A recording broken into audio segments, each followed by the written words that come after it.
at that point, you're not there to play it safe. Like if you're not taking risks, you're not competing. It's empowering, I mean, anybody who's done a CrossFit workout, you finish your CrossFit workout and you're like, I'm on top of the world. Yeah. Like a hunger for competition and like that super intense structure, routine. I still had that desire. Listen to the way people feel and the motivations for doing the things that they did.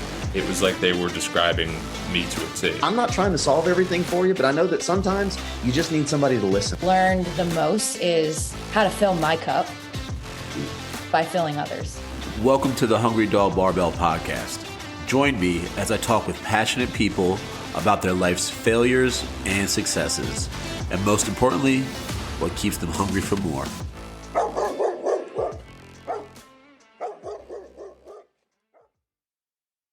What up, dogs? Welcome back to another episode of the Hungry Dog Barbell Podcast. I'm joined by another awesome guest, full-time trainer, gym owner, Ben Wise, and fellow podcaster, I should say as well. Ben, how are you today, dude? Really good. Thanks for having me on. That's awesome, bro. So what does like your Wednesday look like? Record this on a Wednesday afternoon. What does your like week look like as a gym owner, trainer, podcaster, all that stuff? Yeah. Well, luckily I get to kind of share responsibilities with my business partner. And so that's Stacey Cadena. She co-owns Lumber Capital Athletics with me.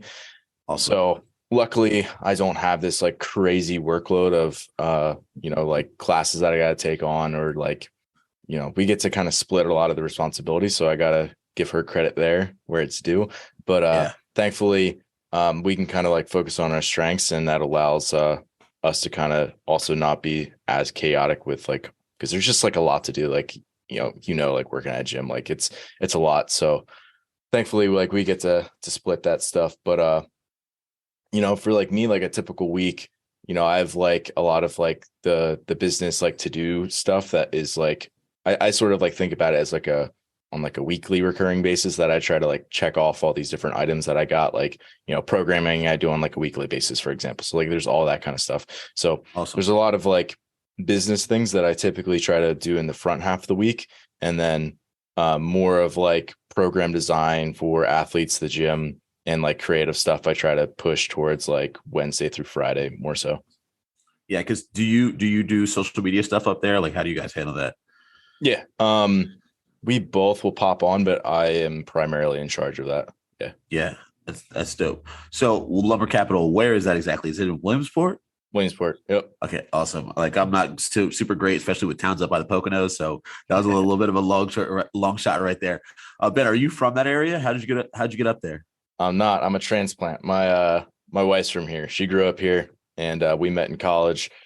And I grew up about 2 hours south of Williamsport, little town called Manheim, Lancaster County. So central Pennsylvania still.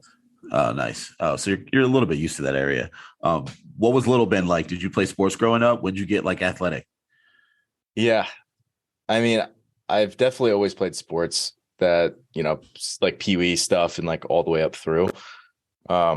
Variety of stuff, like largely it was like soccer, wrestling. And like the interesting thing was like, I didn't, like most people who get into wrestling, it was like my dad wrestled, so I wrestled. It's like hunting for like Pennsylvania. It's like people who get into hunting. It's like very rarely do people like get into hunting if they like nobody in their family did. Like typically, like if the dad doesn't do it, like you don't just go pick it up. Yeah. It's not same thing with wrestling, but for some whatever reason, like I wanted to wrestle, so I jumped into that. And then both my parents taught track and field, so I ended up running track as well for part of high school, at least.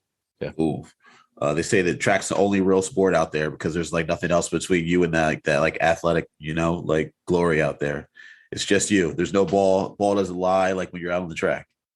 Yeah. I mean, I've always been a fan of like capacity-based sports because it is very metrics driven and it's very black and white. Like either have it or you don't. Right. CrossFit and weightlifting is like the similar thing, you can't really hide. Like either you can do the muscle ups or you can't, Yeah. I don't know why, but I'm really drawn to that kind of stuff. Like obviously there's a lot of sports have tactics and stuff. And so does, CrossFit and other capacity based sports, but it's like, I'm always been a fan of racing sports. Yeah.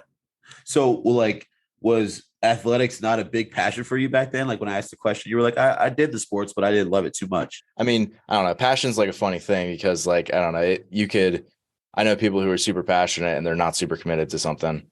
And it's like, that's probably not a great place to be, but I don't know. So it's like, that'll take you so far, but you have to be able to, like, even when you're not feeling it, continue to do it a lot of the times. Right. And that's a more delicate balance when you're like a middle schooler, but it's a little bit different when you're more of a grown up and more professional about your approach and things. And so it just needs to shift over time, I guess.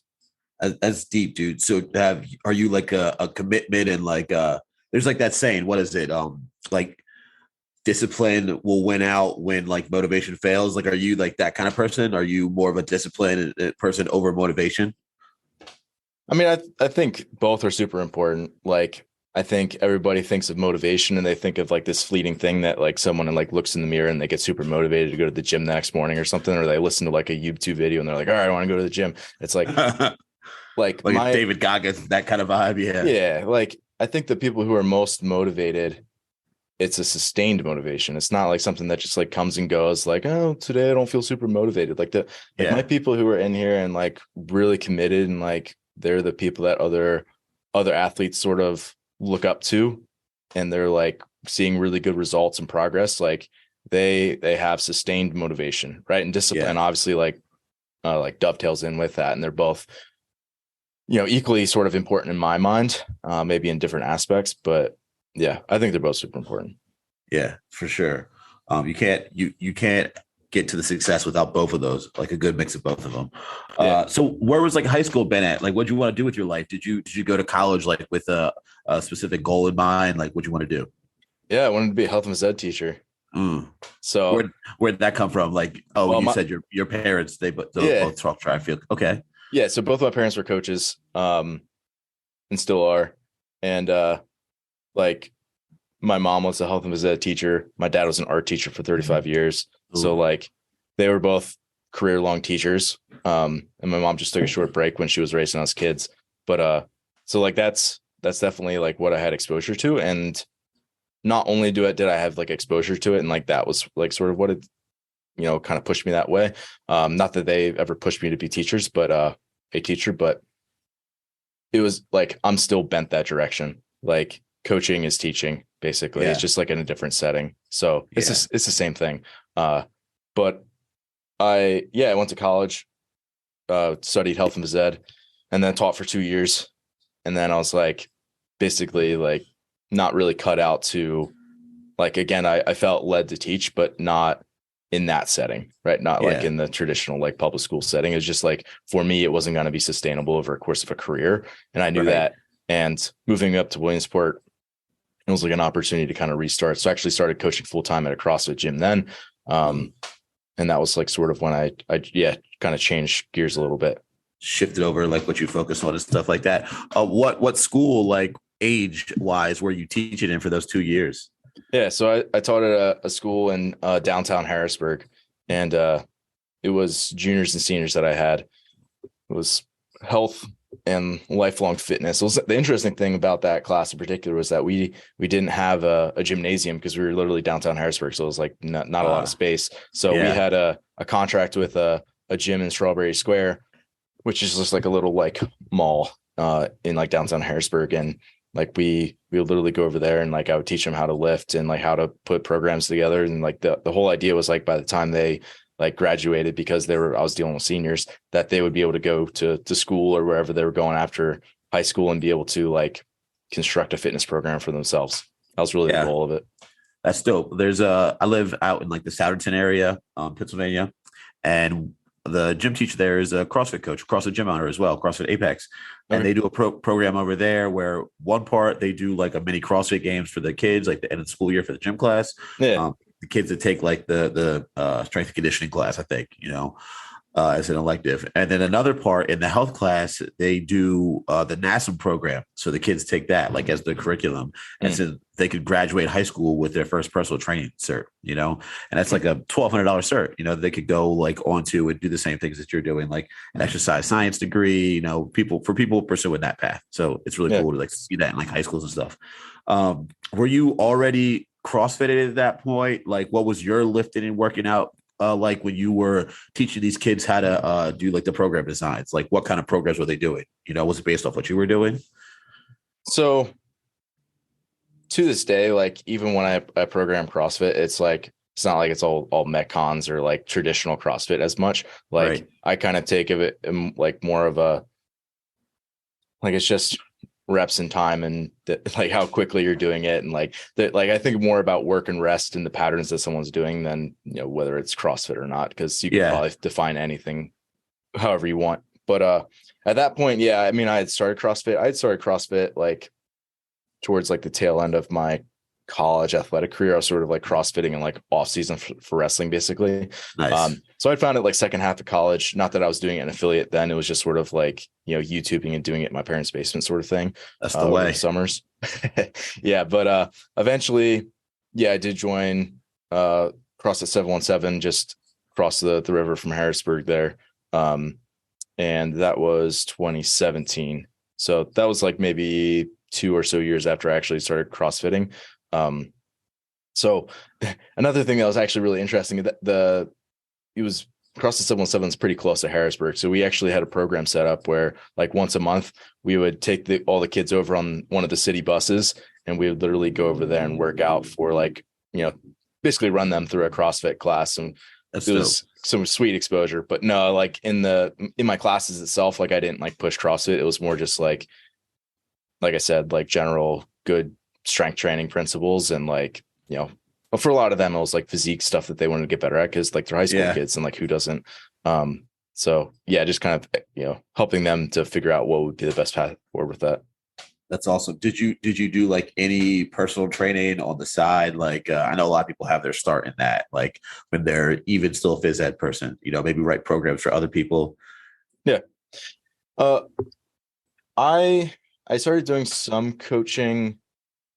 So I was coaching some at CrossFit 717. I started them just doing like their classes, and was very kind of part-time, but I was super passionate about it, and I was writing my own program like for competitive CrossFit at that point. Kind of like, you know, doing some classes and like figuring out how to like weave my priorities around that. Yeah.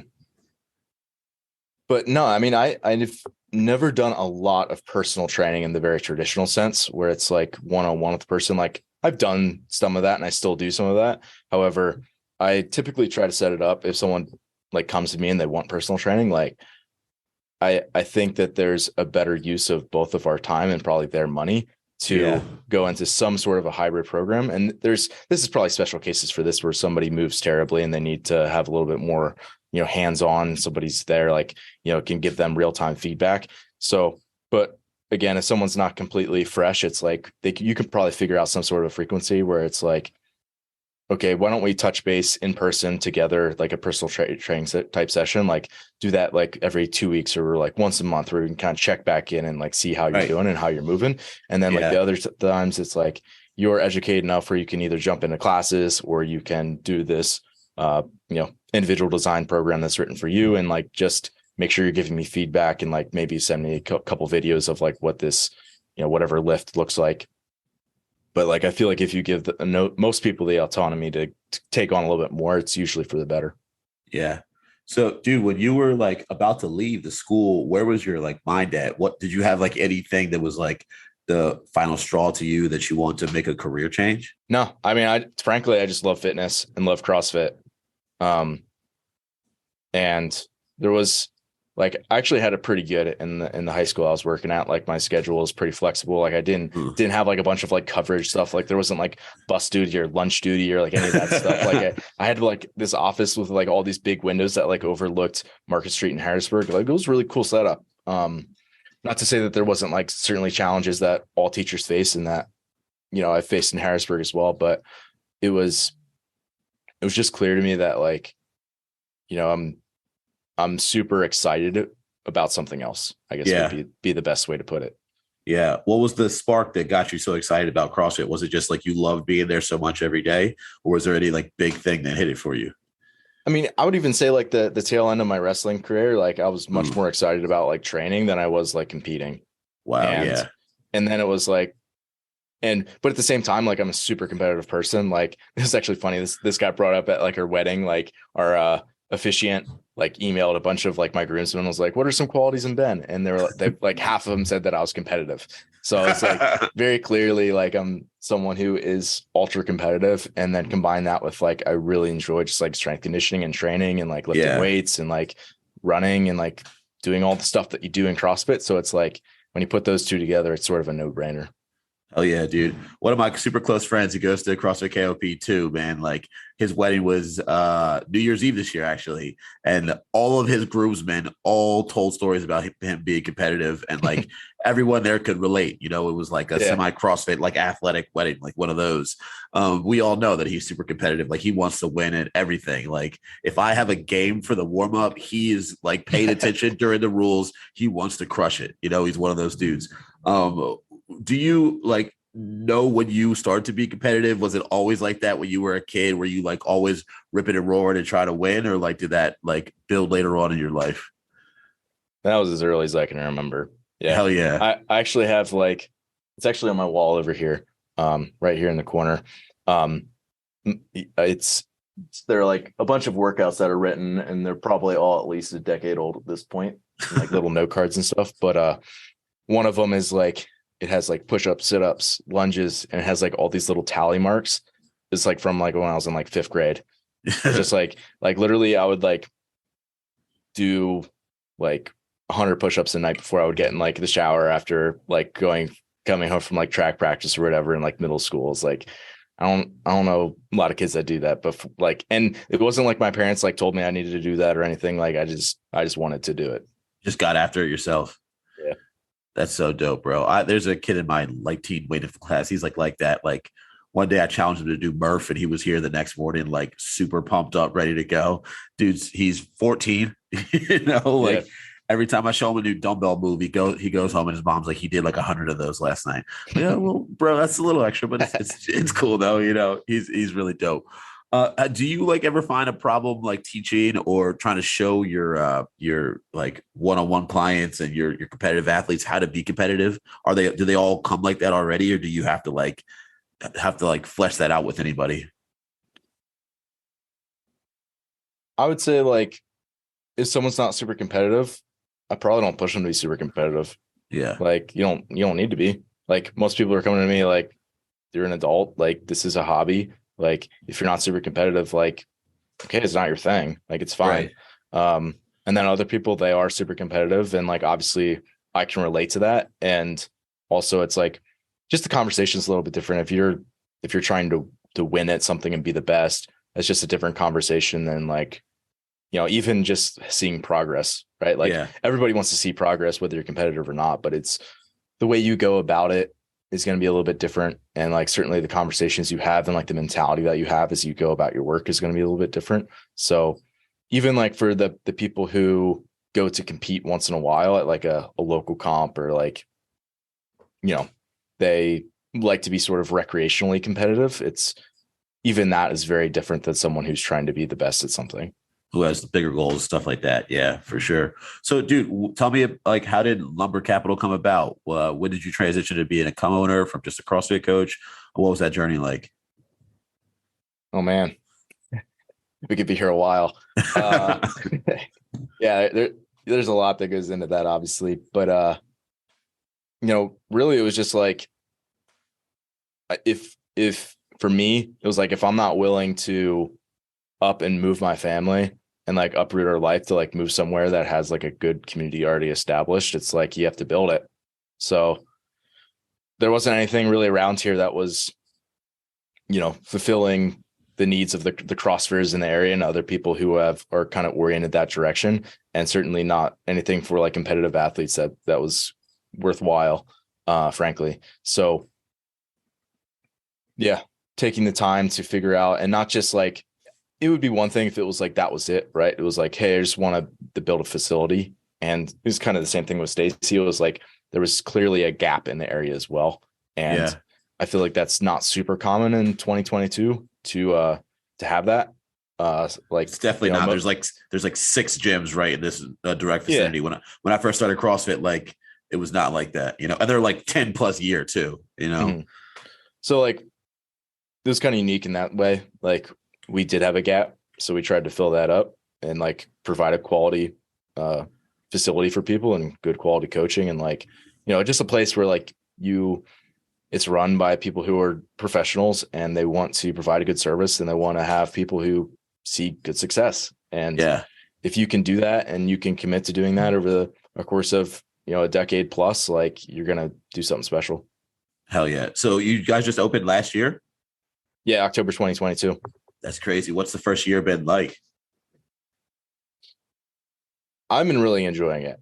Hell yeah. And again, I think that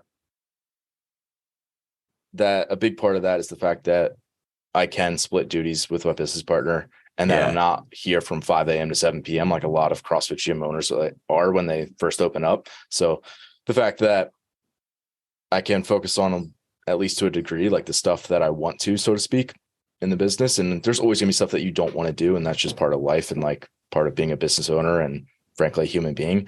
But yeah, allowing myself to like enjoy the aspects of the job that are enjoyable, and then just like, you know, being disciplined and getting the stuff done that needs to get done. Yeah.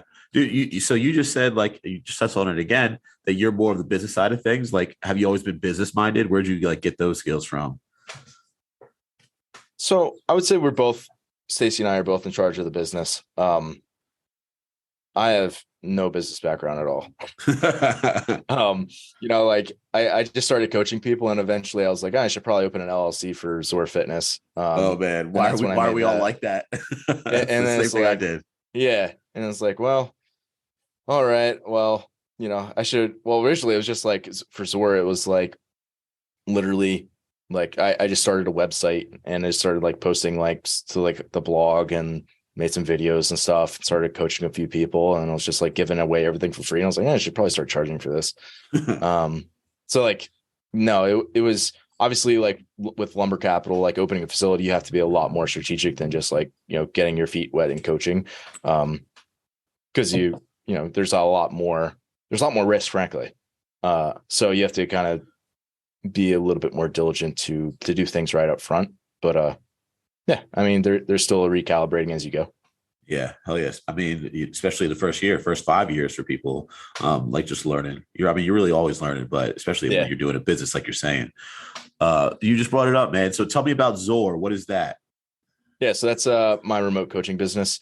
It's me and two other coaches right now, Chris Hardenberg and Dave Munoz. And it's three of us, and we coach CrossFit athletes mainly. But you know, anybody who's in the you know, functional community, let's call it, who's looking to hire a one-on-one coach, we're definitely a good option. Hell yeah. What's Zoar stand for? What's that mean?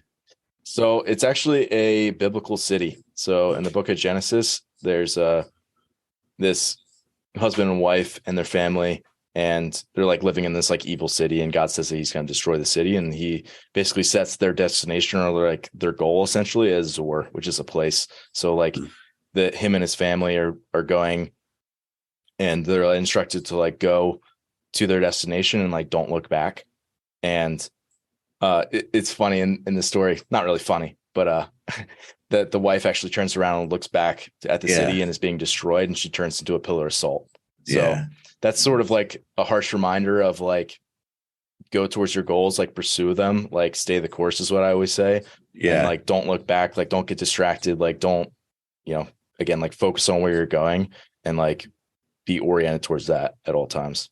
I love that. It's like the burn the ships mentality, you know? Yeah, exactly. There is no escape. I like that. All right, dude. So what do you guys do, like, as far as remote coaching? How do you go about that? Like, do you have a in-person meet with the people? I know some of the athletes are like people at your gym, but when you have like people that reach out that aren't from the gym, do you have them come in? Do you do like what's it called process, like a trial process where you view their lifts, their times and stuff like that? How does someone get started with you? Yeah. So typically people will reach out because they've seen, you know, they either know other athletes who are being coached by them. They see our content that we've been putting out. They've, you know, on the website because they found it somehow or whatever. They'll reach out. Typically I'll just jump on a call with them and be like, hey, let's talk through, like, you know, through what you're looking to get out of this, and like see if we're a good fit. And like sometimes there's people who it's like, you know, I think it would probably make more sense for you to go to your local box and get some exposure there first, and then we'll we'll start working together. But most of the time it's something that I think that we could handle. So talk to them. And then, I mean, a lot of the people, it's like they're not from the area. Like I have people throughout Europe.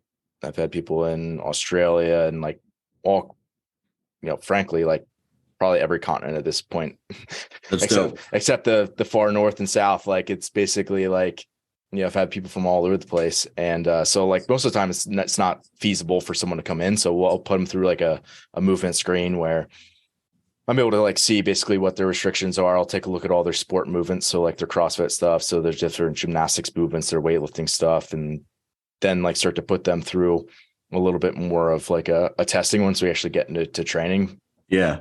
And like basically it's just like a lot of like video review, talking with them, trying to communicate and figure out what their facility looks like, what their schedule looks like, what their priorities are, and figuring out at that point what training should look like based on that. Yeah, that's dope. Well, do you remember like what kind of athlete you were, like to be coach wise, like how you like to be coached and how you like to be dealt with? Were you a coachable athlete? I would say yes. Yeah. Should probably say most of the time. Like there are things where like I've had coaches in the past be like, oh, why don't you do this instead? And it's like, well, I kind of know better.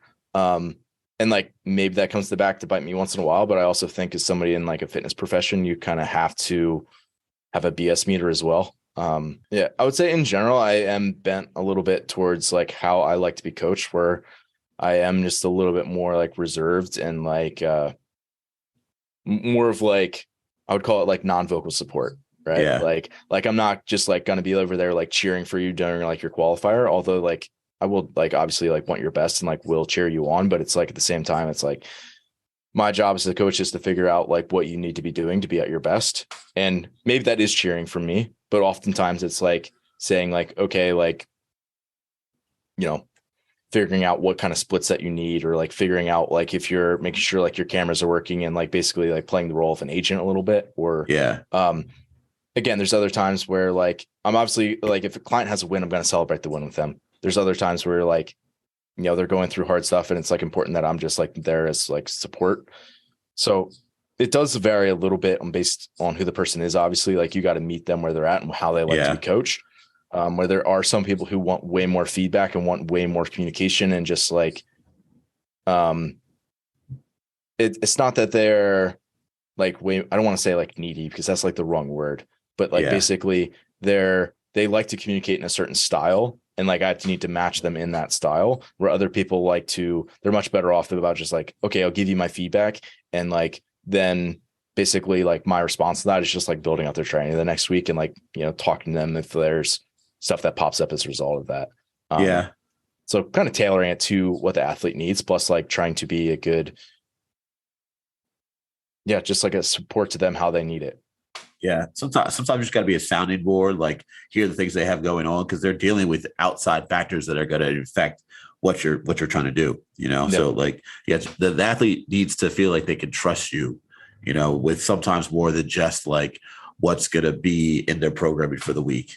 And that can really develop a strong relationship between coach and athlete, Yeah.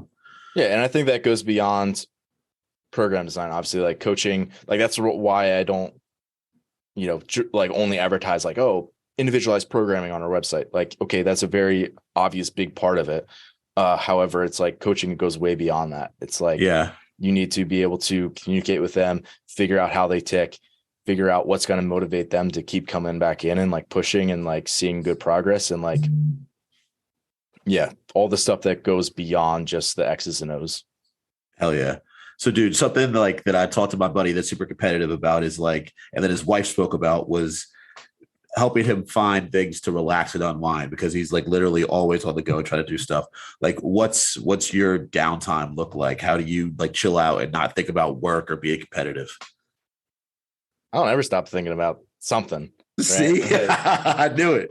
Yeah. I mean, so like I do my best to be present where I'm at. Yeah. So like when I go home, I try to be present with my family, with my wife and my son. And like anybody who's goal oriented, like that could be a challenge.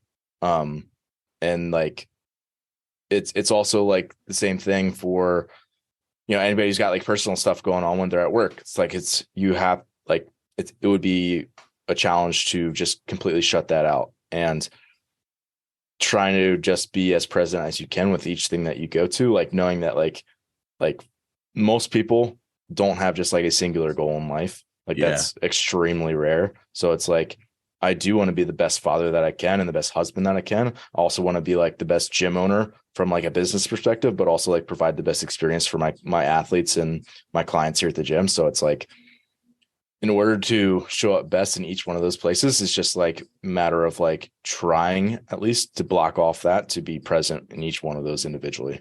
Yeah. Responsibility is like a gift, they say, right? That means you have things to care about. Like it's good to have responsibilities and stressors, like all of those things you care about them. So you want to be able to give your attention to them, give your power to them when you're there. So that's dope. Back to the gym, dude. What's the difference between like your Zoar programming for your competitive athletes and your like in-class group classes at Lumber Capital? Yeah, a lot more is different than is similar, maybe. I mean, either way, they follow like good program design principles, right? Like if you hit a pattern, you should probably give it a break before you come back to it, right? You want to hit a variety of energy systems. You want to hit, the stuff that people are going to see when they're doing the stuff that they're, basically paying you to do, right? So in the case of the athletes in our classes, it's like they want to get better at like the benchmark workouts. They want to get better at their benchmark lifts. And it's like for my competitive people, like they want to go out and they want to win, or they want to be, better than they were previous years on the leaderboard. So for me, when I think about like more of the class-based programming, it's like the having fun aspect, the feeling like I got to work out is way more important than it is for the competitors. And then it's like underneath that, it's like making sure that the people stay healthy and that there's actually seeing progress. Whereas like for my individual design clients, those kind of flipped, where it's like the most important thing is that their metrics are improving, right? Or that they're like improving their finish in competitions, that they're improving their position on the leaderboard. Like that's the most important thing. Like that's why they hired me. So it's that has to improve. And then it's like below that, it's like keeping them healthy. And then below that, it's like having some fun, right? And keeping things fresh and different. Hell yeah. I love what you said about the class programming, the people needing to enjoy it and feel like they got to work out. I feel like when people write class programming, sometimes they forget, like, because there's some days I see on like, what's it called? The cap workouts from CrossFit affiliate, that it'll be like a super short workout. And it's like, it's not even like Fran intensity. Like there was like a muscle up and something else workout that was like last week, but it was just like a couplet of those back and forth. Oh, muscle ups and running with a partner. And like I give really good scales for muscle ups, but they don't always transition well to the class because they've been doing it for so long. Not everyone's willing to put in that extra 5 minutes a day to go do the muscle up work after class to be able to get one. So like for them, it was a stupid workout, 200-meter runs and muscle ups with your partner back and forth. Either you could or you couldn't. Some people did the harder transition. Some people didn't, so people were bored that day. Yeah. But it's a good workout because it's variable and it's not like something that we usually do. But people need to enjoy it. They need to feel like they had a workout. They're paying a membership to come to your gym to get a workout in and then to go home. Yeah, that's really important part. Yeah. I mean, so I feel like there's a responsibility as someone as a fitness professional where you have to give the person a little bit of what they want, right? Yeah. Like they want to get sweaty. They want to feel like they got to work out. They want to feel like they got sore, right? Especially like people who are completely fresh. Like that's their markers of like, oh, did I get a good workout in? Oh, like I can feel my chest. Like, oh, I'm that must be working. Like the next day, it's like, oh, I was super sweaty and I was out of breath when I was doing this. So man, I must be getting more fit. And it's like, that's true to a certain extent, right? And also like you want the person to keep coming back. So it's important that you do give them at least a little bit of that. But then you have to balance that with, like I said, like the good program design principles of like, okay, at a certain point, if all you do is trash yourself every day, like that's not a good road to go down. And we need to be more, smart for lack of a better term of like, how you're dosing them with certain patterns throughout the week, the volume that they're getting in certain patterns in an individual class. And like, that's easier when it's one person, you're like in a personal, training session, or it's like a individual signed client. It's when it's an entire class and you got all these different, levels, like you're saying, like the scaling options for one person might be a terrible workout where it's super tough for somebody else and like a quote unquote, like good workout. So like, that's what you got to think about in like the class setting is like, there's going to be people who, if you do every 2 minutes for 10 sets of a 15-second assault bike sprint, there's going to be the 250-pound guy who's absolutely trash, who doesn't want to come back in for the next 4 days after that. And there's going to be like the 56-year-old soccer grandma who, is like, why am I even here? Like, I'm not even out of breath at all. She's like, why is that guy laying over there? And she probably like just like the whole time, never rested, like one of those kind of ladies. Yeah. And it's like, it's like, obviously for most people are going to be somewhere in the middle, but figuring out how you can either vary it or like tailor it in a way that is going to be appropriate for everybody, but then also give them a little bit of what they want. Hell yeah. Because I love what you said in there about like owing it to him, right? Because think about this, like as a business owner, if we really want to grow CrossFit and you want to fill affiliates, you want to grow more gyms and all that, so more people are doing fitness, you got to keep the person in your gym from like going home and feel like they didn't go to workout to go to like spin, and they're going to leave there sweaty every single time. That was actually going to be my follow-up, was like that, soccer grandma, she's going to go for a run after class. Yeah, exactly. Like they could go like do that's that. The stuff that starts to happen. and they're gonna get sweaty every single run. They're gonna get sweaty every single time they go to a Zumba class. Like, so you like don't get so in the way of your programming that you want to have like cool niche CrossFit programming that people like aren't getting, the workouts in every day. I think I see some people that get lost in that stuff. So as far as your individual programming athletes, like how long do you normally plan out cycles? Like how long do you normally plan out, like even if you do a week by week, what's your process for most people? Yeah. So like 95% of my clients that program one week at a shot, like all the time. Yeah. Like year round. But at the same time, like I'll have like their sort of yearly calendar that I'm always updating. So I'll have a rough idea of like what the arch of their season will look like. So say like right now when we're recording this, it's June. So it's like a lot of people are like smack in the middle of like their quote unquote like off season training, like their limiter stuff. So their big priorities that they're driving up, like you're driving up probably someone's like aerobic base, their strength ceiling, like some of their individual patterns that are probably not up to par, and like muscular endurance, you might be taking care of that. And then it's like I'll have all the cycles built out in like the one spreadsheet, and it'll basically be like, let's call it like 6-week cycles or something, right? Where I have at least an idea of where things are going and how training could progress over time. Where it's like, okay, we get towards fall, we're going to do stuff that starts to look more like the sport and try to shift more of their priorities from maybe the slower strength lifts to maybe Olympic lifting to make it, overly simplified. Like that sort of like overall arch to the season. And then when it's actually like practically written out for a lot of people, that'll end up getting changed a little bit. They'll be like, hey coach, I want to do this competition in, September, and there's a qualifier that's in July. So it's like, okay, we need to at least gear up a little bit for that qualifier. So things will shift over time, obviously, and it's always being updated. Yeah. And same thing, it like goes for like, okay, I might have this idea of like, okay, I probably want to run this first limiter cycle for 6 weeks, but at the same time, they're seeing great progress. Okay, let's run it for another 2 and see how they do.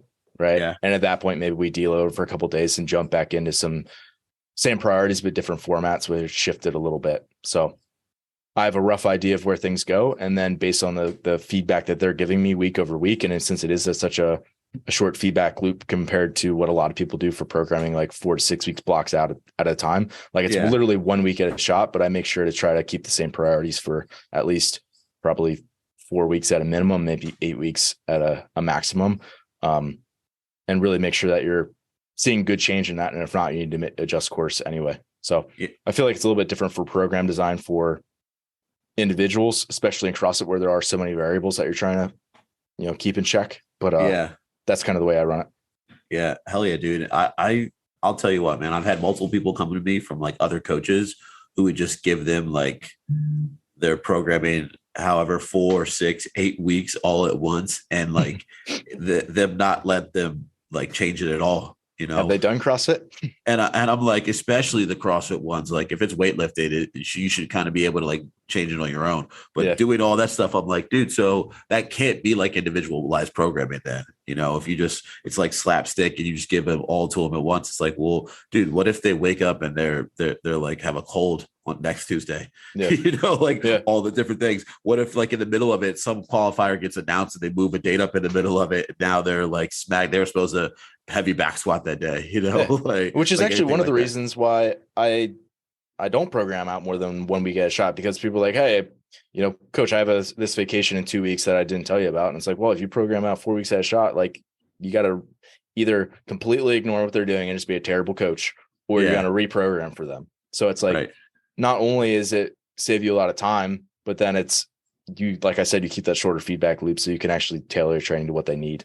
Right. You can have the macro cycle, like you said, all built out, and then like the plans for all the mesocycles, like after that, and like fill in the blank of and vary what you're going to do as far as patterns and priorities, like you were talking about, Yeah, 100%. That's what I do. So like on the back end of stuff on the side that I'm programming on, it's like I have the skeleton or the template of all their individual priorities. And like either sometimes it's like, maybe like Monday, Wednesday, they're running this like linear progression that is very structured and hopefully it doesn't change. Like I look in and their feedback's like, hey coach, it was RPE 8 last week. And it's like, well, we only have 2 more weeks of this. Let's just keep running it and see how things go. Versus they're like, hey, that was RPE 9.5 and we're supposed to have 2 more weeks in the cycle. It's like, okay, you either got to adjust, at what point you're going to, you got to either change it up a little bit, or like, you just can't keep progressing them through. Like they're not going to be able to handle it. So that's like one thing, is that you can have like those linear progressions that are kind of sitting underneath that, but then you can also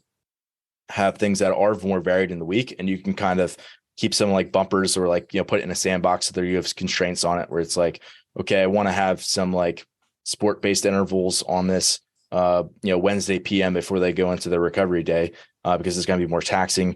And I just got to make sure that I avoid some of the upper body pushing and pulling, because we did a ton of that earlier in that day, and also on Monday beforehand. So it's like, you can still be creative in how you do that stuff, but just make sure you put it in constraints so that you're able to, be a little bit more, strategic in how you actually give it to them. How you all plan it out.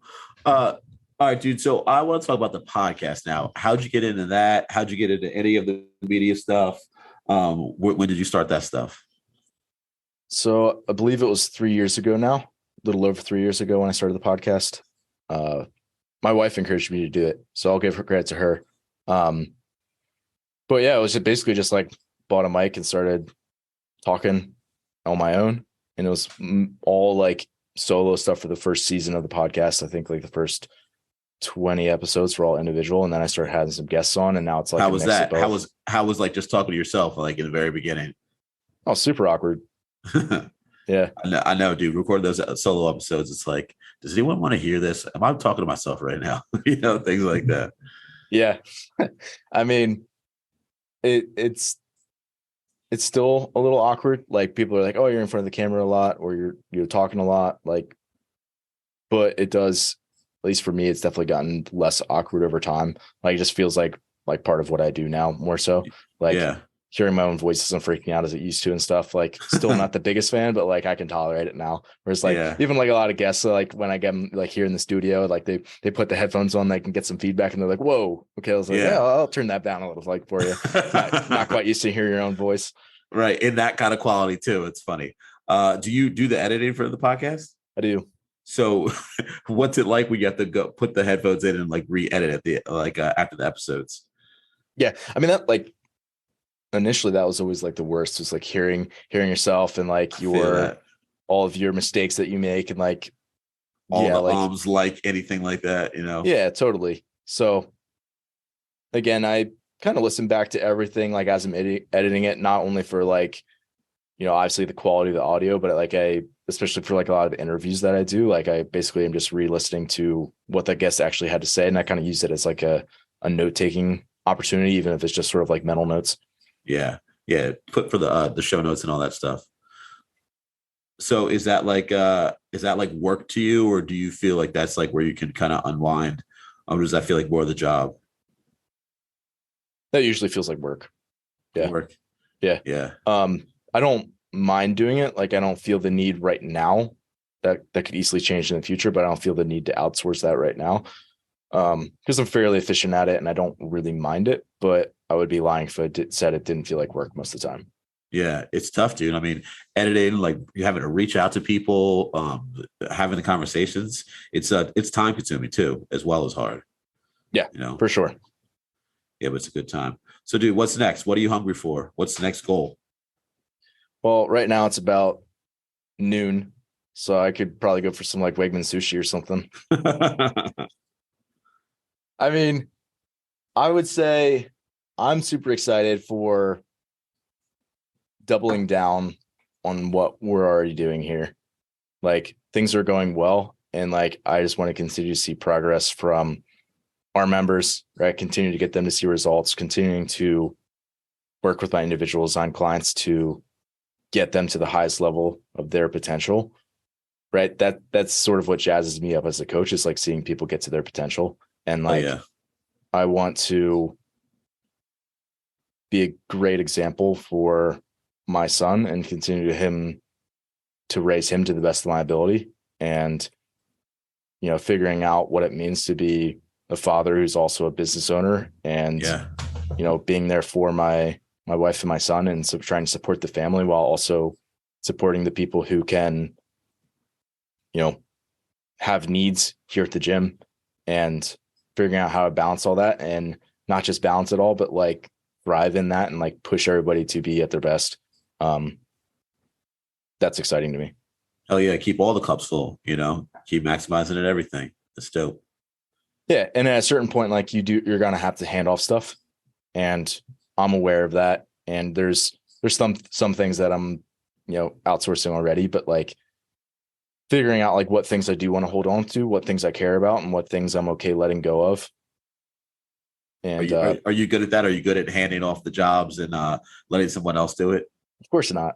That's funny. No, I'm not. But I also recognize that it's something that you have to do if like you're going to just stunt your own growth, especially like for example, like in a business, right? If I'm like, I have to coach every single class, or because no one is as good as I am, right? Yeah.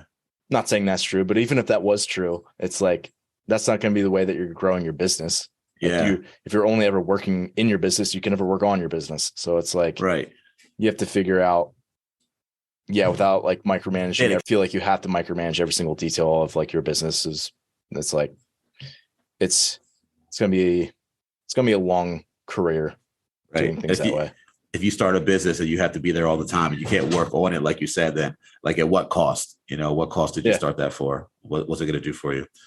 But Ben, it's been a great episode, dude. Got to go get ready for my 12 o'clock class right now. It's got like everything in it. I got to go coach rope climbs, power snatches, GHDs, and what's the other thing? Ski erg in this next hour. And it's a 5-round workout. I'm like, Amy, what are you doing to me? Come on now. Like, I like to have a little bit more talking points in the class. So this is going to be a doozy, man.